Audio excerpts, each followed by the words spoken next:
예, 할렐루야. 네, 한번 이렇게 인사하고 한번 시작할까요? 예수님 때문에 행복합니다. 예수님 때문에 열매 맺습니다.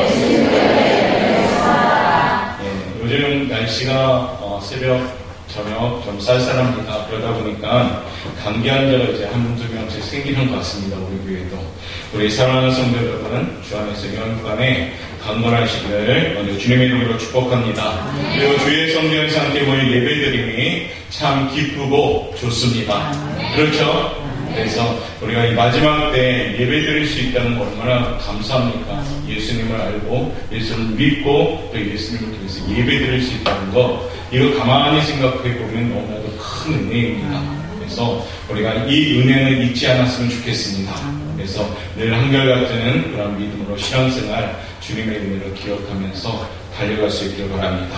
자, 주 안에 거하심으로 열매 맺는 성도가 되자라고 10월에 우리가 이렇게 제목을 가지고 기도합니다. 이제 얼마 남지 않은 10월이죠. 그래서 우리가 잘 준비되어서 열매를 맺었으면 하는 바람이 있습니다. 지난주에는 우리가 성령의 열매, 또한 빛의 열매, 그런 열매를 맺어야 될 것입니다 라고 말씀드렸습니다. 오늘은 우리 주님이 우리에게 말씀하셨듯이 내가 거룩하니 너희도 거룩하여라 라고 말씀했듯이 거룩함으로 이르는 좋은 열매를 맺기를 바랍니다. 우리 그런 의미에서 오늘 본문 말씀 중에 오늘 22절 말씀 다시 한번 마음을 합쳐서 우리 큰 소리로 합독하도록 하겠습니다. 이제는부터 읽겠습니다. 이제는 너희가 저로부터 해방되고 하나님께 종이 되어 거룩함에 이르는 열매를 맺었으니 그 마지막은 영생이라. 아멘. 거룩함에 이르는 열매를 맺는 성도라고 말씀을 그대로 제목 삼고자 합니다. 미국의 유명했던 기독교 철학자인 프란시스 셰퍼라는 분이요, 자신이 얼마 있지 않아 죽게 되었을 때 죽은 것을 알고 다음과 같은 아주 비장한 설교로 크리스천들에게 한 적이 있습니다. 미국의 크리스천들을 질타했죠. 이렇게 외쳤습니다. 여러분의 삶의 목표가 행복이라면 불신자와 다른 것이 무엇입니까? 라고 질타하죠. 크리스천들의 삶의 목표는 행복 그 이상이어야 합니다. 여러분 가운데 거룩함을 삶의 목표로 삼은 사람은 있습니까? 라고 그는 크게 선포했습니다. 오늘 저와 여러분에게도 선포하는 말이기도 합니다. 행복보다 그 이상의 것, 바로 거룩함입니다. 오늘 우리 사랑하는 성도 여러분, 거룩함으로 열매 맺는 정말로 귀한 성도들 되시길 바랍니다. 사도 바울도 오늘 본문에서요, 22절 말씀처럼 이제는 너희가 죄로부터 해방되고 하나님께 종이 되어 거룩함에 이르는 열매를 맺었으니 그 마지막은 영생이라. 할렐루야. 이 말씀은 어떤 면에서요, 로마서의 내용을 아주 간단하게 요약한 말씀이기도 합니다. 우리의 신앙생활의 과정을 일단 잘 설명하고 있는 말이기도 합니다. 아마 여기 계신 한 분 한 분은 우리는 신앙생활을 하고 있습니다. 우리의 신앙생활의 과정이 어때야 되는가 오늘 이 말씀에서 보여주고 있죠. 자, 먼저 우리 신앙생활의 과정의 그 첫 번째가 뭘까요? 한번 읽어볼까요? 첫 번째, 시작. 죄로부터 해방되는 것. 죄로부터 해방되는 것이 첫 번째 우리 신앙생활의 과정이죠. 예수님을 믿고 그 믿음으로 우리는 구원받습니다. 그리고 어디서 해방됩니까? 죄에서 해방되는 겁니다. 그렇기 때문에 나는 자유하리라, 나는 자유합니다, 이렇게 외치고요. 예수님 때문에 행복한 것이고 예수님 때문에 소망이 있는 겁니다. 그런 것처럼 우리의 신앙생활의 첫 번째 과정은 죄로부터 해방되는 겁니다.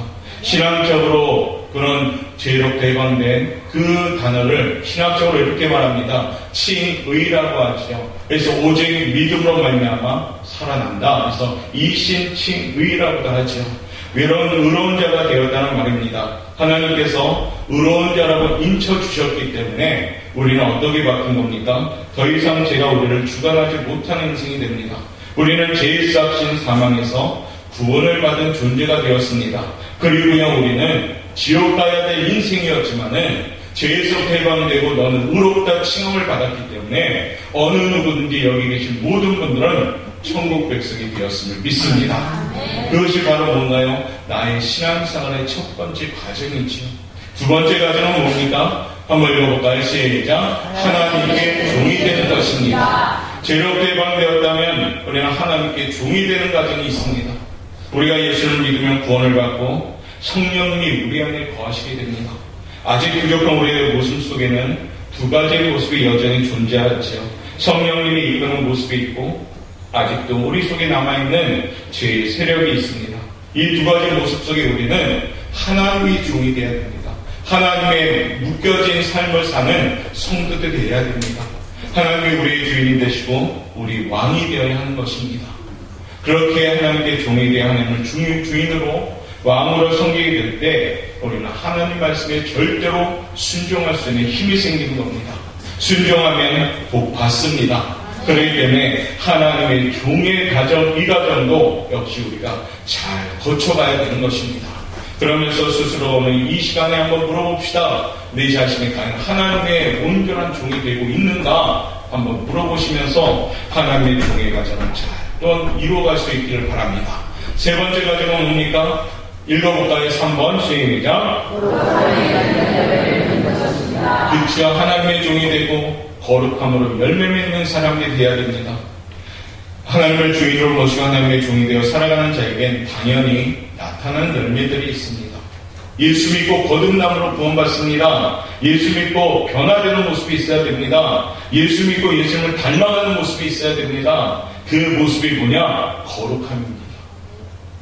교회를 다닌다 해도 전혀 예수님의 모습이 안 나타난다면 문제가 있는 겁니다.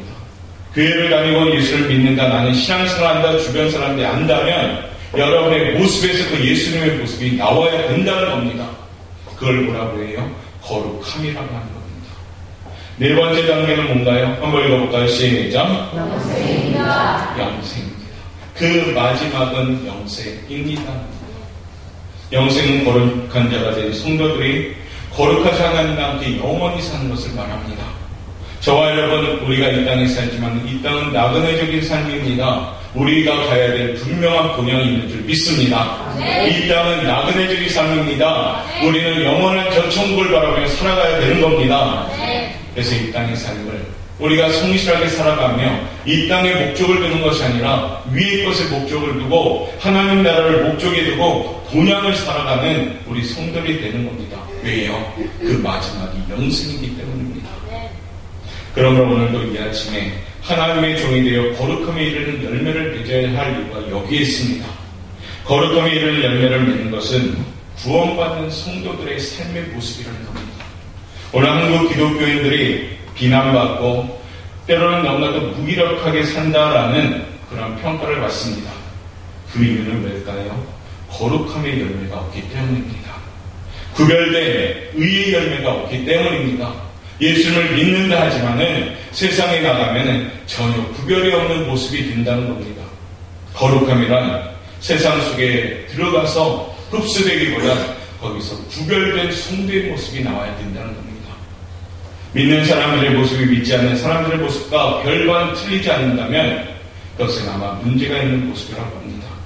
우리가 세상의 소금과 빛의 모습을 보이기 위해서는요, 하나님께 영광을 돌리는 삶을 살아야 됩니다.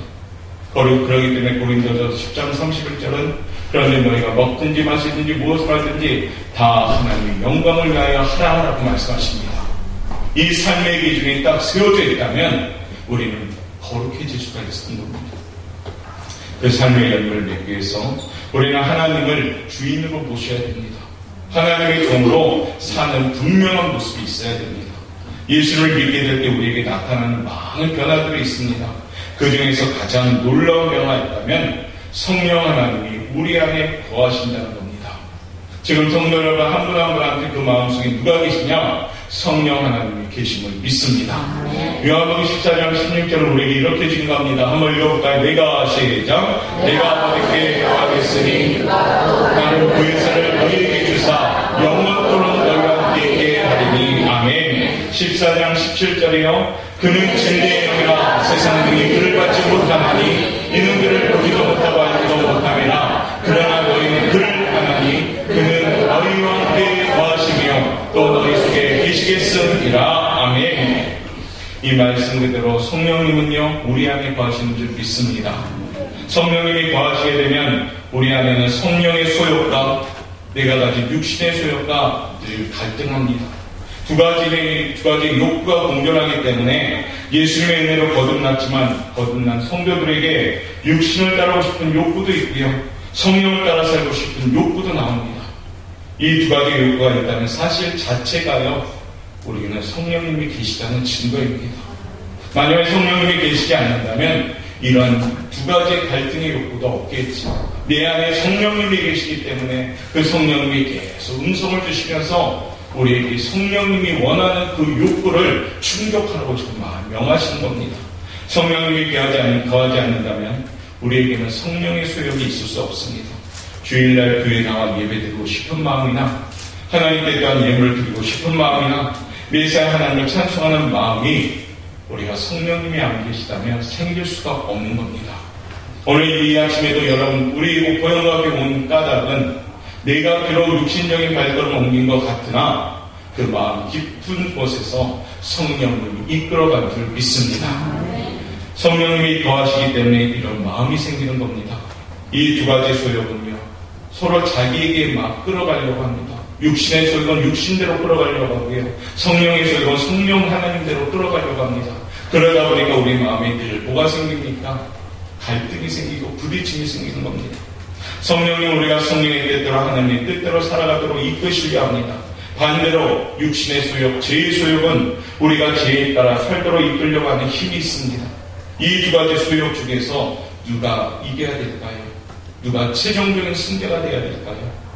인디안 할아버지들이 손자들에게 교훈하는 아주 짤막한 이야기가 있다고 합니다.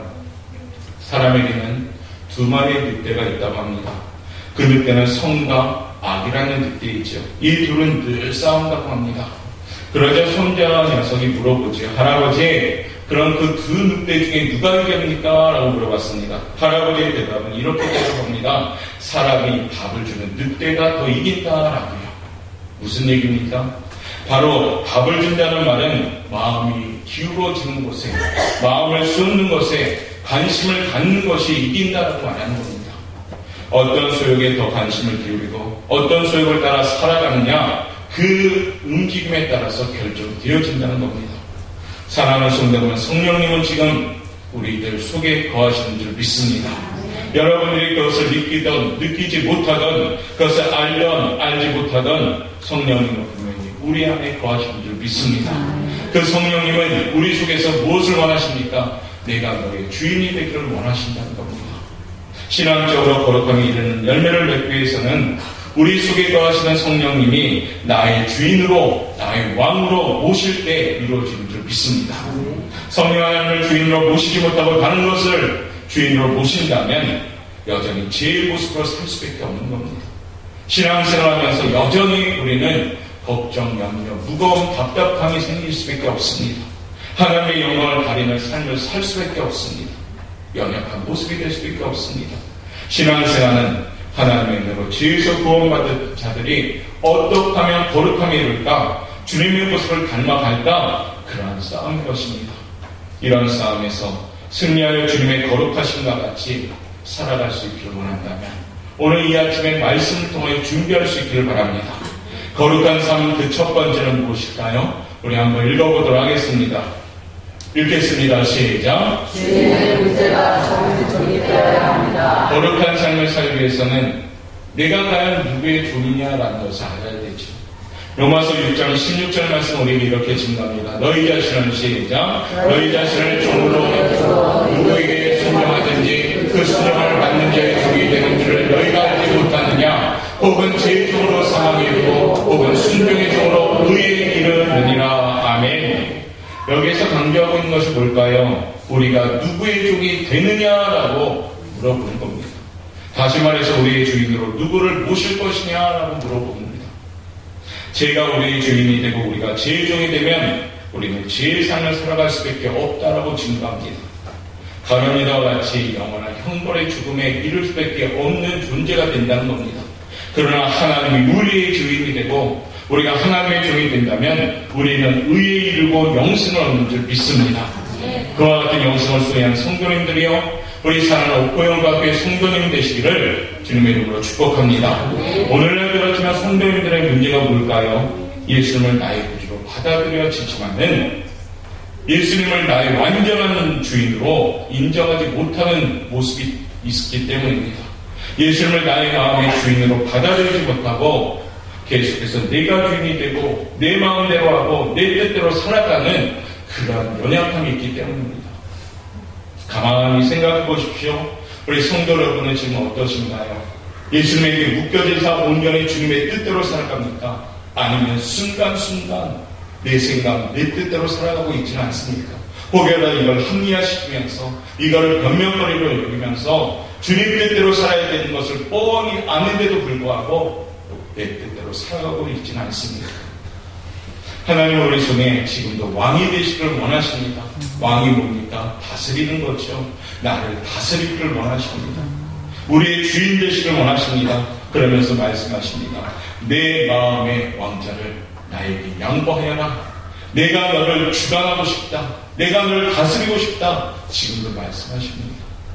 사랑하는 성도 여러분, 이 아침에 마음을 활짝 열어서 주님이 나의 주인이 될 수 있는 귀한 그런 모습이 있기를 바라겠습니다. 나의 왕, 나의 예수님 사랑합니다. 찬양의 가사가 아니라 오늘 이 아침에 저와 여러분의 고백이 되시길 바랍니다. 예수님이 최고로 중요한 나의 인생의 목표가 되셔야 됩니다. 이것이 바로 성령 하나님의 뜻입니다. 우리는 자꾸만 그런데 성령님에게 나 자신을 양보하지 못하고 계속해서 내가 주관하고 내 마음대로 살려고 합니다. 성령님을 한쪽 구석에 밀어버리고 내가 주인이냐 살아갑니다. 이런 모습을 살기 때문에요. 우리는 예수님을 믿어도 거룩함이 이루지 못하는 겁니다. 믿어도 변화가 없고 의의 모습이 나타나지 않고 거룩함이 이루지 못하기에 영향력이 없는 그리스도인이 되는 것입니다. 우리 옥고영 앞에 성도님들은요, 영향력 있는 거룩함의 성도를 되시길 바랍니다. 그러기 위해서 어떻게 해야 될까요? 바로 내 마음에 그 예수님이 나의 주인이 되셔야 됩니다. 찬송가 288장 1절 말씀의 1절의 가사를 보면 이런 가사가 나오죠. 한번 읽겠습니다. 예수를 시작. 예수를 나의 구주 삼고 성령과 피로써 거듭나니 이 세상에서 내 영혼이 하늘의 영광을 누리도다. 이것은 나의 간증이요 이것은 나의 찬송일세. 나 사는 동안 끊임없이 그를 찬송하리로다. 아멘. 이 간증과 이 확신이 있어야 됩니다. 여러분의 삶 가운데 정말로 주님이 내 주인이 되어주시고 내주하시는 성령 하나님이 내 마음을 다스리시고 내 삶을 주관하신다면 거룩함이 이르는 열매를 맺을 줄 믿습니다. 이제 2019년도 얼마 남지 않았는데요. 우리가 이 얼마 남지 않은 기간 거룩함으로 준비되어지는 성도들 되시길 바랍니다. 어느 것 어느 환경에 있든지 저 사람은 예수 믿는 사람이다 라고 인정받을 때 그와 같은 성도가 거룩한 성도인 줄 믿습니다.